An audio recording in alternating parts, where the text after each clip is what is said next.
अब संस्कृत कौन पढ़ता है? क्या मिलेगा संस्कृत पढ़कर? बहुत भारी है, बहुत जटिल है, ना तो फ्यूचर है ना ही करियर। ऐसे ही न जाने कितने सवाल आजकल के विद्यार्थियों और अभिभावकों के मन में अचानक ही उठ खड़े होते हैं जब वे सुनते हैं संस्कृत का नाम। है कोई जो इन बातों का उत्तर दे सके? किया है किसी ने ऐसा काम जो ये बता सके कि आगे हम संस्कृत पढ़ें या ना पढ़ें? लेकिन आगे चलने से पहले विद्यार्थियों और अभिभावकों से मेरा एक सवाल है कि हाशिए और उपेक्षा के अंधेरों में पड़ी संस्कृत अब धीरे धीरे चर्चा में कैसे आती जा रही है? आइए इसका उत्तर खोजते हैं। नासा के वैज्ञानिक ने संस्कृत पर बयान दिया था जिसे समाचार पत्रों ने प्रकाशित किया। इसी तरह समय समय पर मीडिया ने संस्कृत पर कई आलेख भी प्रकाशित किए। वहीं इलेक्ट्रॉनिक मीडिया ने भी संस्कृत को अब महत्ता देना शुरू कर दिया है। संस्कृत के जो बच्चे हैं या संस्कृत भाषा में जिसकी निपुणता है, जो व्याकरण पढ़े हैं, उनके लिए कई क्षेत्र खुल जाते हैं, वो कई दृष्टि से उपयोगी हो पाएंगे। लेकिन अब देखिए, एक बड़ा इंडस्ट्री अभी है कि भारतीय भाषाओं में टेक्नोलॉजी निर्माण का एक बड़ा उपक्रम है। कई सारे बड़े बड़े सॉफ्टवेयर कंपनियां इसमें इन्वॉल्व हैं, माइक्रोसॉफ्ट है, गूगल है। जब वो पाणिनि व्याकरण पढ़ लेते हैं तो भाषा विज्ञान की गूढ़ बातें उनकी समझ में आ जाती हैं और वो ज़्यादा उपयोगी हो पाते हैं। हमारे कई बच्चे इंडस्ट्री में काम करते हैं इसी कारण से कि वो ज़्यादा उपयोगी है इंडस्ट्री के लिए। IT यदि कंप्यूटर संस्कृत को पसंद करता है तो इसलिए कि मानकीकृत भाषा है। अत्याधुनिक सर्जिकल ऑपरेशंस की बात हमारे पुस्तकों में है, आयुर्वेद के ग्रंथों में है, और औषधि बनाने की कई की प्रक्रियाएं दी गई हैं। तो जो विज्ञान की सुदीर्घ परंपरा संस्कृत में है, जिसका कि मैं समझता हूँ कि प्रोडक्टाइजेशन हो सकता है एक आधुनिक संदर्भ में, और दूसरा जो इंफॉर्मेशन टेक्नोलॉजी है, क्योंकि भारतीय भाषाओं में टेक्नोलॉजी चाहिए और संस्कृत के तरीके से बढ़े तो ये टेक्नोलॉजी आसानी से उपलब्ध हो पाएगी। सुंदर सुर भाषा, सुंदर सुर भाषा, मुनिवर विकसित कविवर विलसित,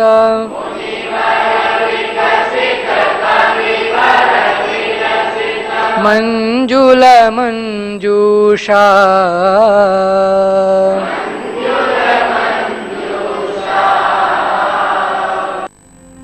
संस्कृत के साथ जुड़ी थी संस्कृति, धर्म, आध्यात्म। अब संस्कृत के साथ जुड़ता जा रहा है कंप्यूटर। अब संस्कृत के साथ जुड़ती जा रही है सूचना और प्रौद्योगिकी। अब संस्कृत के साथ जुड़ता जा रहा है विज्ञान। अब संस्कृत के साथ जुड़ता जा रहा है जीवन और जीने की पद्धति, यानी संस्कृत। तो अभी जो हमने भारतीय भाषा का एक 17 भारतीय भाषा का एक कार्य कर रहे हैं, भारत सरकार की जो IT मिनिस्ट्री का प्रोजेक्ट है, विशाल प्रोजेक्ट है, उसमें हमने एक अपने संस्कृत सर्वर पे एक सॉफ्टवेयर बनाया हुआ है जिसमें ये सारी भारतीय भाषाओं के लोग लॉगिन करके अपना रिसोर्स वहीं पे बनाते हैं। तो हमने अभी भारत सरकार को एक बड़ा एक कॉर्पोरा बना के दिया है, जो एक निश्चित मापदंड से बना के दिया है, जो भारतीय भाषा में पहला मानक कॉर्पोरा बना के हमारे केंद्र ने भारत सरकार को दिया हुआ है। वो इसलिए कि जब हम संस्कृत केंद्र में कार्य करते हैं तो मानक की परिभाषा अपने आप दिमाग में आ जाती है कि हम मानक भाषा में कार्य कर रहे हैं। मानक बहुत महत्वपूर्ण है और IT में मानक के बिना कुछ कार्य नहीं होता। IT यदि कंप्यूटर संस्कृत को पसंद करता है तो इसलिए कि मानकीकृत भाषा है, वो एक संस्कृत भाषा है। संस्कृत मतलब एक मानकीकृत भाषा है। ये बहुत ही कम भाषाओं का नाम विशेषण के आधार पर होता है, संस्कृत विशेषण है। संसार के सभी बड़े विज्ञान संस्थानों के वैज्ञानिक संस्कृत में विश्व का भविष्य देख रहे हैं। सूचना टेक्नोलॉजी ने सुदूर बैठे लोगों को निकट ला दिया। टेलीविजन देखने सुनने तक था, इंटरनेट ने विचारों का आदान प्रदान सुलभ कर दिया। मोबाइल का कमाल ऐसा कि हाथ में संसार। अब बस वीडियो कॉल कीजिए और बात कीजिए फेस टू फेस। लेकिन सामने वाला हमारी भाषा नहीं जानता तो क्या करें? कैसे बात करें, फिर तो चेहरा देखिए, मुस्कुराइए या गम खाइए। पर कोई रास्ता ऐसा हो सकता है जो बात करा सके, कोई माध्यम ऐसा मिल जाए जिससे हमारी बात उन्हें वैसे ही समझ आए जैसे हम चाहते हैं, उसी तरह उनकी बात भी हमें समझ आ जाए जैसा वे चाहते हैं। गजब हो जाएगा, कमाल हो जाएगा। क्या ऐसा संभव है? अगर है तो कैसे? देखिए, ये संभव है। ये हम इसको बोलते हैं real time speech to speech अनुवाद। यदि आपने अभी सीरी का, एक आईफोन में सीरी एक सॉफ्टवेयर है, उसका लिया होगा, कोर्टाना माइक्रोसॉफ्ट का है, तो गोल ये है कि हम बात करें जापानीज में, वो हिंदी में करे, तो संस्कृत की बातचीत को हिंदी में अनुवाद की जा सकती है। इसमें हमने माइक्रोसॉफ्ट के प्लेटफॉर्म पे संस्कृत से हिंदी अनुवाद कर लिया है और उसकी समीक्षा हो रही है अभी, और हम उम्मीद करते हैं कि अगले इस साल में कभी उसको हम लॉन्च कर पाएंगे। अब सवाल है कि स्पोकन संस्कृत का अनुवाद स्पोकन हिंदी में कैसे हो। तो जब हम लिखते हैं उसका टेक्स्ट टू स्पीच बना देगा। हमारे एक विद्यार्थी ने लिखित संस्कृत को स्पोकन संस्कृत में कन्वर्ट करने का काम कर दिया है। जो सबसे मुश्किल काम इसमें, जो कठिन कार्य इसमें है, वो है अनुवाद का, जो हमने खत्म किया है अभी, उसको भी आगे हम लॉन्च करेंगे। यानी अब दिन दूर नहीं, एक बात बोलो और खटाक से जिस भाषा में चाहो उसी में खोलो, यानी भाषा में सुना दो, समझा दो, वो भी ठीक वैसा ही जैसा हम बताना चाहते हैं। टेक्नोलॉजी और कहते किसे हैं, सब कुछ हो जाए आराम से, आसानी से। कैसे हो पाएगा ये सब? किस भाषा की सहायता से संभव है इतना कुछ? जवाब है संस्कृत। संस्कृत यानी किसी भाषा में जाना हो तो संस्कृत से होकर जाइए, किसी भाषा में आना हो तो संस्कृत से होकर आइए। अब संस्कृत को आप माध्यम कह लें, इसे सेतु कह लें या साधन। हमारा एक विद्यार्थी है, अंग्रेजी से भोजपुरी का मशीन अनुवाद कर रहा है, तो इसमें वो संस्कृत के थ्रू कर रहा है। जैसे मैं कहूं कि अंग्रेजी को हम संस्कृत के लेवल पे रिड्यूस कर दें और संस्कृत से भोजपुरी बनाएं, हम भोजपुरी को संस्कृत पे ले आए, वहां से अंग्रेजी निकालें, तो संस्कृत एक इंटरलिंगुआ के रूप में मशीन अनुवाद के बीच में एक कार्य करे। ये बहुत से विद्वानों ने इस पर चर्चा की है। भारतीय भाषा में यदि अनुवाद करें हम, हिंदी से पंजाबी, पंजाबी से गुजराती, तो बहुत ही विशाल प्रक्रिया हो जाती है। यदि हम संस्कृत को एक इंटरलिंगुआ के रूप में इस्तेमाल करें कि पंजाबी से हम हिंदी बनाना है तो पंजाबी से हम संस्कृत बनाएं, फिर संस्कृत से हिंदी बनाएं, ये प्रक्रिया यदि करें तो कार्य हमारा टेक्नोलॉजिकली बड़ा आसान हो जाता है और काफ़ी एफिशिएंट हो जाता है। हम इंजीनियरिंग में ऐसा कार्य करते हैं जो कि इजीली स्केलेबल हो, कम कॉस्ट पड़े और जल्दी से हो, इजीली मेंटेनेबल हो। ये सारी चीज़ें संस्कृत को आधार बना के किया जाए तो आसानी से ये हो जाती है बात। ये इंटरलिंगुआ के रूप में प्रयुक्त होने जा रहा है। इतना बड़ा काम हो सकता है संस्कृत से? क्या आपने कभी सोचा था? हो सकता है, लेकिन इसके लिए सभी को संस्कृत सीखने की भी बहुत जरूरत नहीं है। हम आप जो कुछ भी बोल रहे हैं, चाहे जिस भी भाषा में बोल रहे हैं, वो सभी संस्कृत से निकली हैं। उन सभी का मूल संस्कृत है, यानी वो संस्कृत से युक्त हैं। कितनी अजीब बात है, घर में पहले से ही विराजमान है संस्कृत और हम उसे ही भुला बैठे। सभी भाषाओं की जननी है, अधिकांश शब्द संस्कृत के हैं, बस पहचान लीजिए। संस्कृत हमारी एक बहुत बड़ी धरोहर है, इस अर्थ में, प्रायोगिक अर्थ में है कि संस्कृत ने सारे भाषाओं के व्याकरण को प्रभावित किया है। हम आज कहते हैं तमिल द्रविड़ भाषा परिवार की भाषा है। मेरा इसमें अपना मत इससे थोड़ा भिन्न है, लेकिन आमतौर पर प्रचलित मत ये है कि संस्कृत आर्य परिवार की भाषा है और तमिल द्रविड़ परिवार की भाषा है। ये भी मान लें तो तमिल में करीब 48% शब्द ऐसा माना जाता है कि संस्कृत मूल के हैं, और तमिल का पहला व्याकरण वो संस्कृत पर आधारित, संस्कृत व्याकरण पर आधारित था। तो भारत की सारी भाषाओं के व्याकरण जो है कहीं ना कहीं संस्कृत से प्रभावित हैं, और शब्दावली अपार संख्या में इन भाषाओं में संस्कृत की है। तो ये बड़ी संभावना हो जाती है कि हम यदि भारतीय भाषाओं के लिए टूल्स बनाएं, यदि हम टेक्नोलॉजी का निर्माण करें तो सारी भारतीय भाषाओं के लिए अलग अलग ना करें, हम जो कोर एक टेक्नोलॉजी है वो बना लें सारी भारतीय भाषाओं में फिट होने वाली।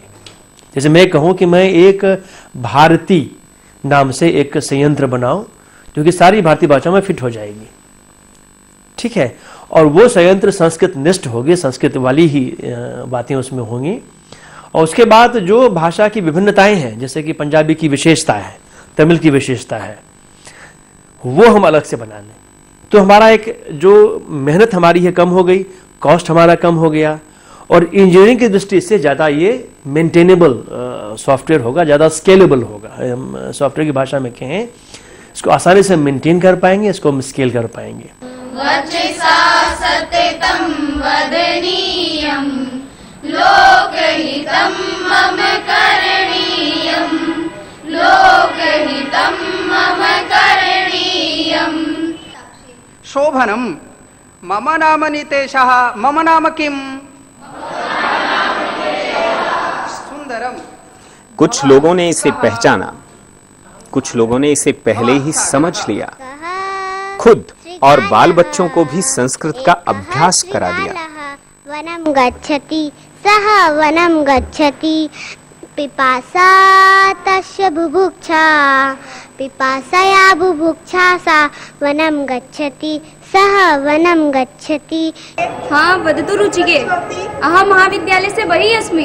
अस्तु बहिः अस्ति। अरे कई बच्चे तो संस्कृत में बोलने लगे, तो कई बड़े लोगों ने भी संस्कृत भाषा को बोलचाल की भाषा बना लिया। भवान युवा?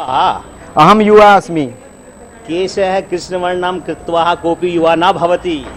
किमर्थं न भवति? अहम युवा दृश्यामि। अहं प्रमाणं स्वीकरोमि। इदानीं प्रमाणं स्वीकरोमि।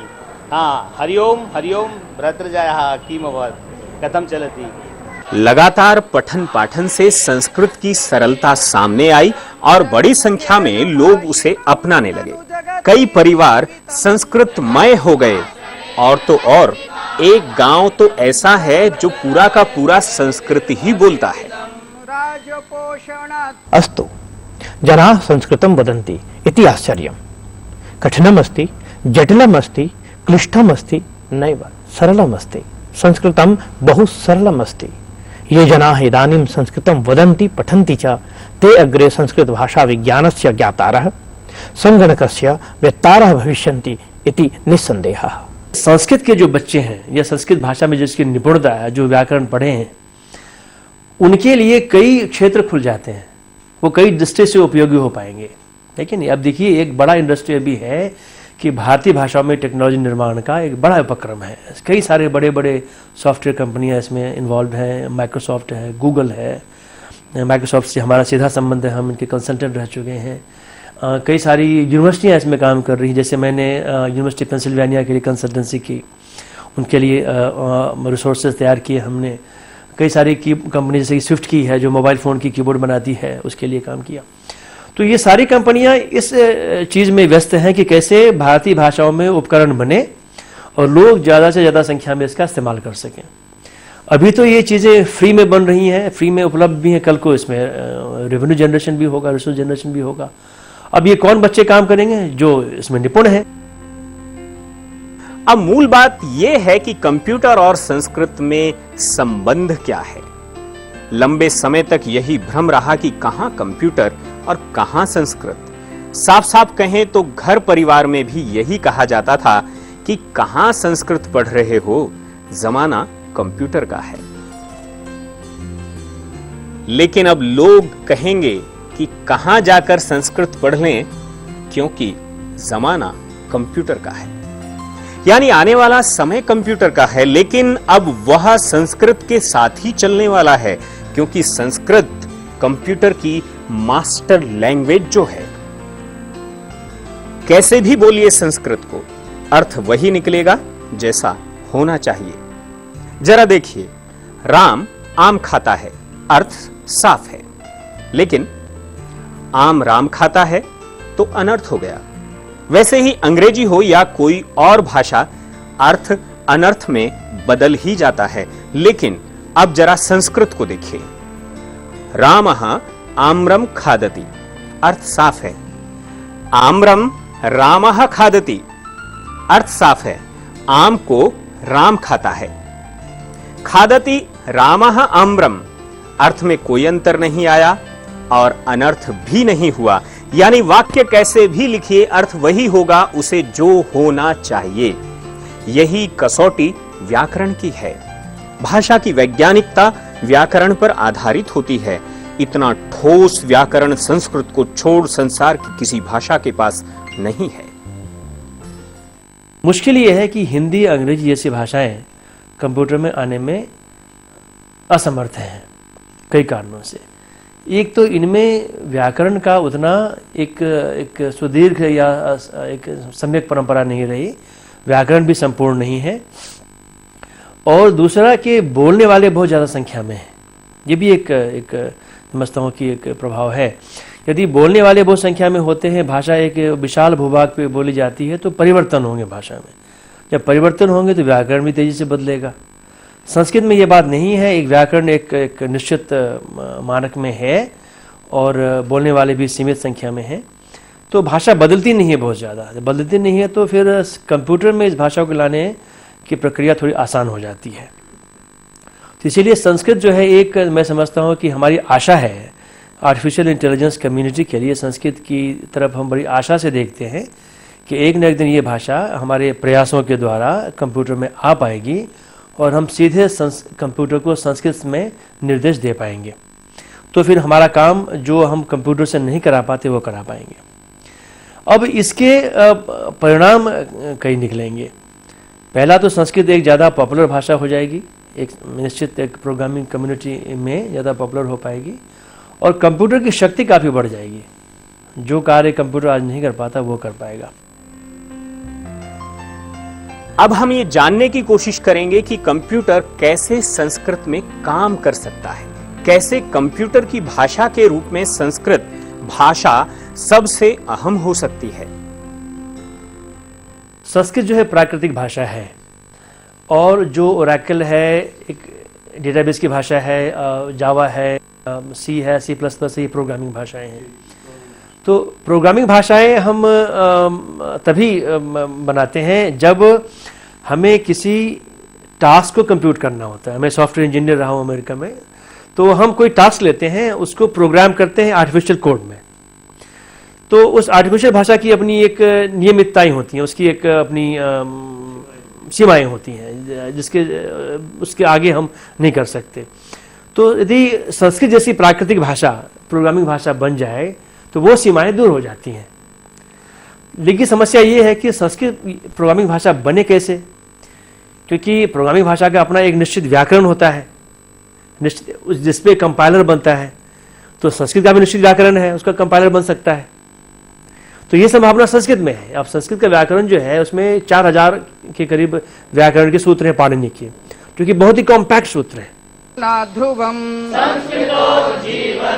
हमारे मन में सवाल उठ सकता है कि संस्कृत का भविष्य दिखाई दे रहा है, लेकिन हमारा भविष्य कहाँ है, अर्थात विद्यार्थियों का भविष्य कहाँ है, उनका करियर कैसे बनेगा और ये भाषा रोजगार परक कैसे हो सकती है।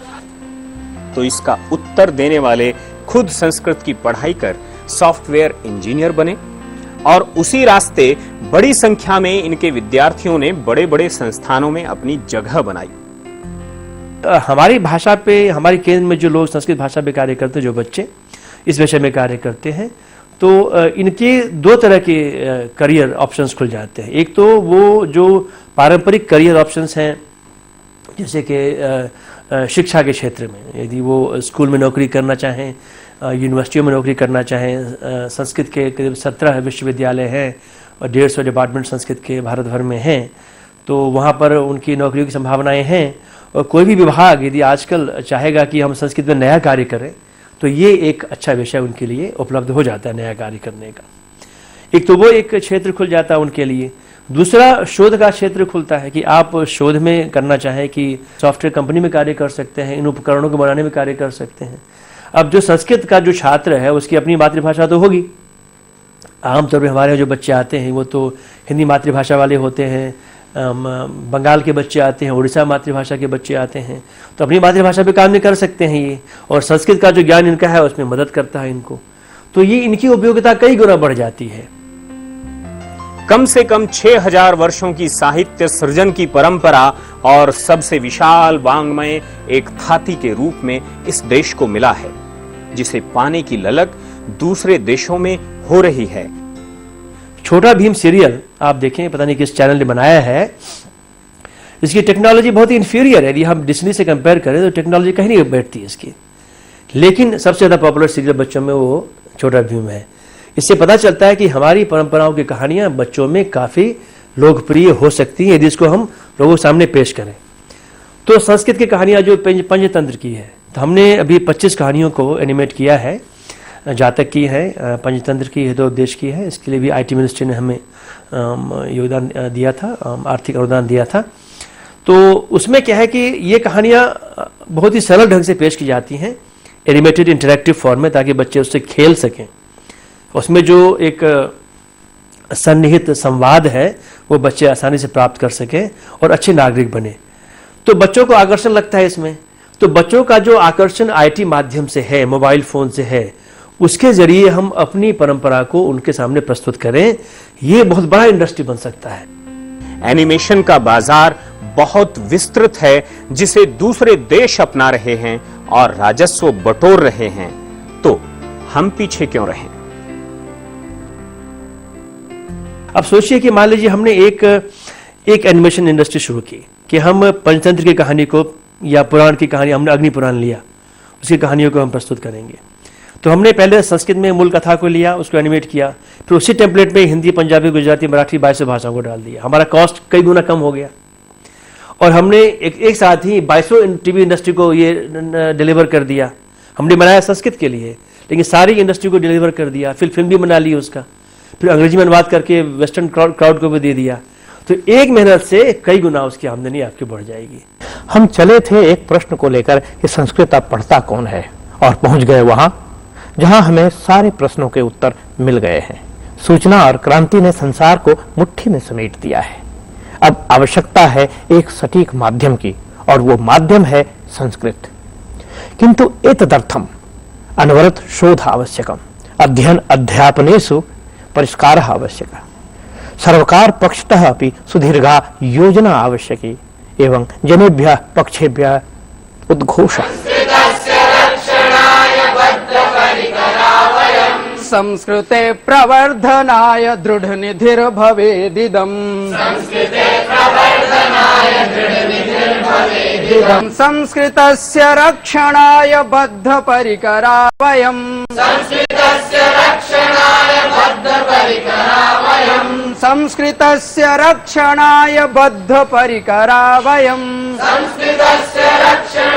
बद्धपरिकरा वयम्। संस्कृते प्रवर्धनाय दृढनिधि